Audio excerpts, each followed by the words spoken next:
तो जिस मूवी की बात करने जा रहे हैं उसका नाम है दी डॉग। ये हॉलीवुड की मूवी है और ये बहुत ही ज़्यादा ज़बरदस्त मूवी है। अगर आपने पेट पाले हुए हैं तो आप इस बात को अच्छी तरह समझोगे कि कितना मुश्किल होता है किसी अनजान डॉग को घर लेके आना, उसको पालना और उसके साथ बॉन्डिंग बनानी तो बहुत ज़्यादा मुश्किल हो जाती है।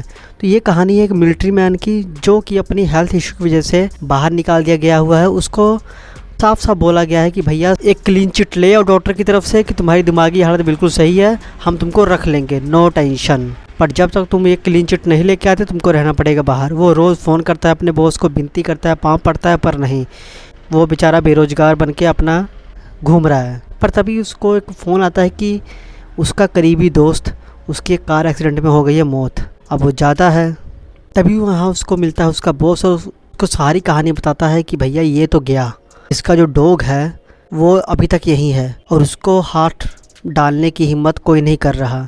अगर तुम इस डॉग को इसके मालिक के फ्यूनरल में लेके जाओगे और वो भी सही सलामत, तो वापस आते ही तुमको तुम्हारे काम पे रख लिया जाएगा विदाउट एनी डाउट। तो ये बंदा हो जाता है खुश कि चलो भाई कोई ना, डॉग ही तो है, कर लेंगे कंट्रोल। पर जब वो केज में जाता है और उसको डॉग को पकड़ता है, उसके कानों को हाथ लगाते ही ऐसा लगता है कि जैसे डॉग के अंदर घुस गया है हल्क और एकदम उस पर पड़ा है टूट। अब वो बंदा डर गया।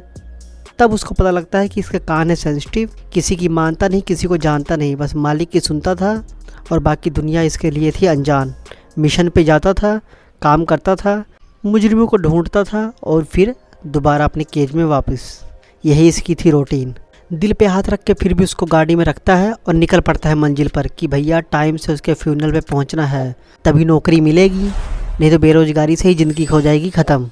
अब रास्ते में होता है बहुत कुछ, उसको मनाने की कोशिश करता है, पर जहाँ वो उसको मनाने की कोशिश कर रहा है वहीं डॉग उसकी कार की सीटों को खा रहा है। कभी भाग के जंगल में जा रहा है और जंगल में जाके उसको और ही मुसीबतों में फंसा रहा है, जहाँ अनजान लोग मिल रहे हैं, इसको पीट रहे हैं, पर जाने अनजाने में कुछ अच्छे लोग भी मिल रहे हैं जो इसकी हेल्प भी कर रहे हैं। तो मंजिल की शुरुआत में इन दोनों की बॉन्डिंग जो थी वो गब्बर और जय वीरू जैसी थी। दोनों एक दूसरे को देखकर बिल्कुल भी खुश नहीं थे, बट आफ्टर द इंटरवल इन दोनों की बॉन्डिंग ऐसे हो जाती है कि चलो भैया जय और वीरू जैसी।